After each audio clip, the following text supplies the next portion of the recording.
Assalamualaikum warahmatullahi wabarakatuh. Saya Dila Novela. Kali ini saya akan mempresentasikan tentang action research dalam pengembangan organisasi.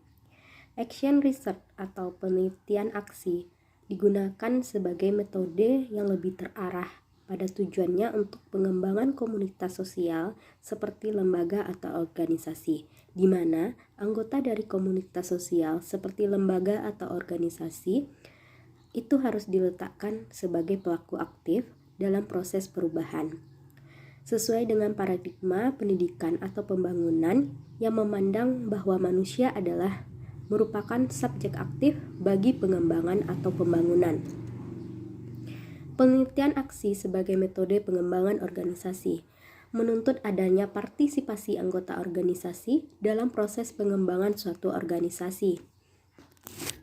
Partisipasi anggota organisasi akan meningkat apabila mereka dilibatkan dalam pembuatan keputusan dan penyusunan program-program. Sebab dengan adanya keterlibatan dari anggota organisasi, maka dalam memikirkan masalah, anggota dapat berpikir secara kritis, membuat keputusan pemecahan, dan melakukan tindakan perubahan.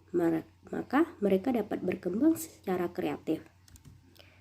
Dua aspek dalam penelitian aksi, yaitu yang pertama pengembangan dan yang kedua partisipasi.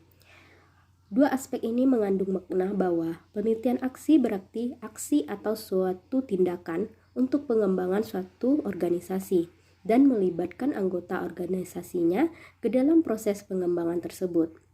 Penelitian aksi atau aksi research disebut juga penelitian partisipatif atau participatory research, atau jika mencangkup keduanya, maka disebut penelitian aksi partisipatif atau participatory action research.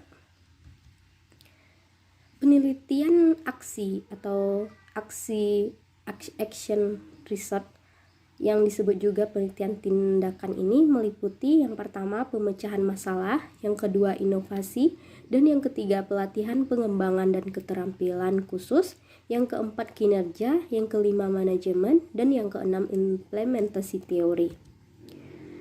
Nah, tahapan kegiatan yang dilakukan dalam penelitian aksi atau tindakan meliputi tahapan perencanaan, tindakan, observasi, dan refleksi sebagai proses pengkajian yang bersifat cycle atau melalui sistem daur ulang, yaitu mulai berkesinambungan dan terus-menerus dalam periode tertentu, sehingga diperoleh hasil yang diharapkan dan pemahaman yang memadai mengenai masalah, tindakan, dan perubahan perilaku yang dikaji. Tujuan penelitian aksi atau penelitian tindakan ini adalah sebagai berikut.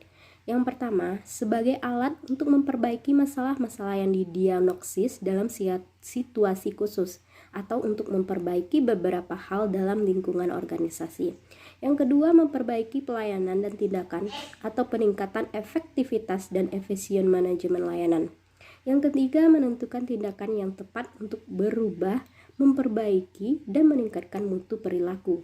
Yang keempat, memperbaiki, meningkatkan kinerja, dan meningkatkan motivasi untuk berprestasi. Dan yang kelima, tujuannya adalah mengembangkan dan meningkatkan pengetahuan, kemampuan, dan keterampilan khusus. Mungkin sekian yang dapat saya sampaikan di presentasi kali ini. Saya sudahi dengan terima kasih. Wassalamualaikum warahmatullahi wabarakatuh.